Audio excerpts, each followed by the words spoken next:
सीताराम, जय माता दी सभी को।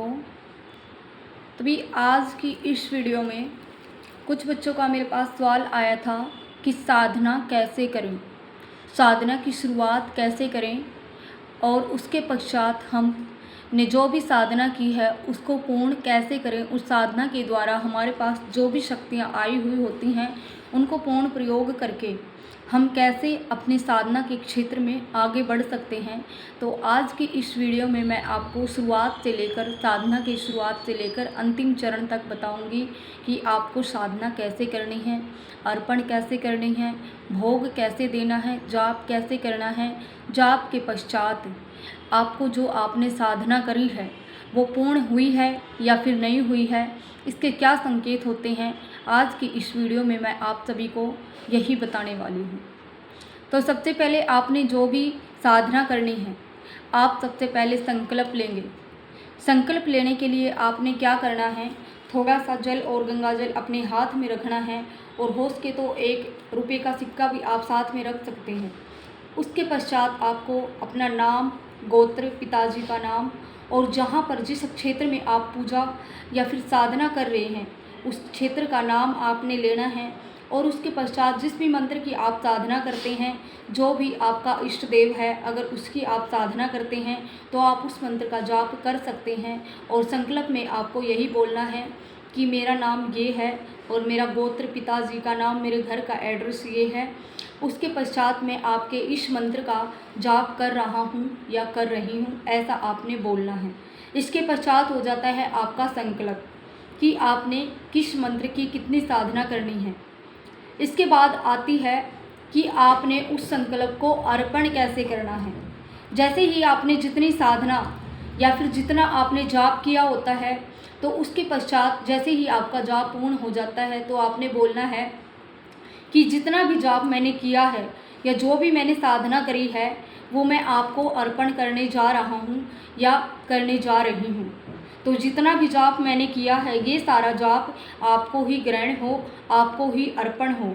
आपके रूप में कोई भी अन्य नेगेटिविटी इस जाप को, इस भोग को ना ले पाए, ऐसा आपने बोलना है।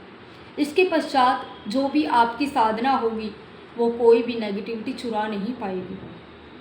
तो ये बात हुई कि आपका संकल्प अर्पण भी हो गया। अब बारी आती है कि आपने जो साधना करी है, साधना तो आपने कर ली, लेकिन अब रह गया भोग। आप भोग नहीं दोगे तो आपकी साधना पूर्ण नहीं होगी। तो इसके पश्चात आपने क्या करना है, भोग देने के लिए भी आपने इसी प्रकार से संकल्प करना है कि मैं फलाना, आपने पिताजी का नाम, गोत्र और घर का एड्रेस बोल करके कि आपको भोग देने जा रहा हूँ और ये भोग आपको ही अर्पण हो, आपके रूप में कोई भी अन्य नेगेटिविटी इस भोग को ना ले, ऐसा आपने संकल्प लेना है या फिर करना है। जैसे आपका संकल्प ये पूर्ण हो जाता है तो आप जैसे भोग लगा देते हैं तो आपने फिर इसके पश्चात थोड़ा सा जल हाथ में ले करके या चम्मच में भी आप ले सकते हैं, क्योंकि हाथ में से जल नीचे गिर जाता है कई बार, ठीक है। तो आप जैसे बोल सकते हैं कि मैंने जो भोग दिया है ये आपको ग्रहण हो और आप ही इसे स्वीकार करें। इसके पश्चात आपका भोग भी पूर्ण हो जाता है। जैसे ही आपकी साधना पूर्ण होगी, जैसे आपने 5 दिन की करी हो या फिर आप 7 दिन की करते हो, 21 दिन की करते हो, कितनी भी आप साधना करते हो, तो उसके पश्चात जैसे आपकी साधना पूर्ण होती चली जाती है तो आपने बोलना है कि मैंने जितने भी दिन की ये साधना करी है ये आपको ग्रहण हो और मुझे इसका कोई जैसे मार्गदर्शन कराओ कि आपको ये साधना स्वीकार हुई है या नहीं, आपके दर्शन के माध्यम से।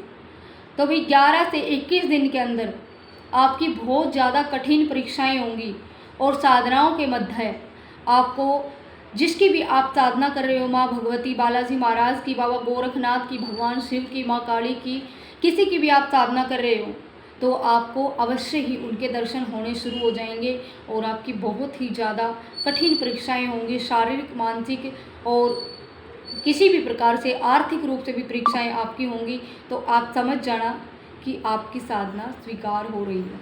तो आज की वीडियो में इतना ही कि माँ, जैसे कोई भी माँ होती है या फिर माँ काली होती है, माँ भगवती होती है, उसको आप प्रार्थना कर सकते हो कि आप मेरी इस साधना को स्वीकार करो। सीताराम, जय माता दी सभी को।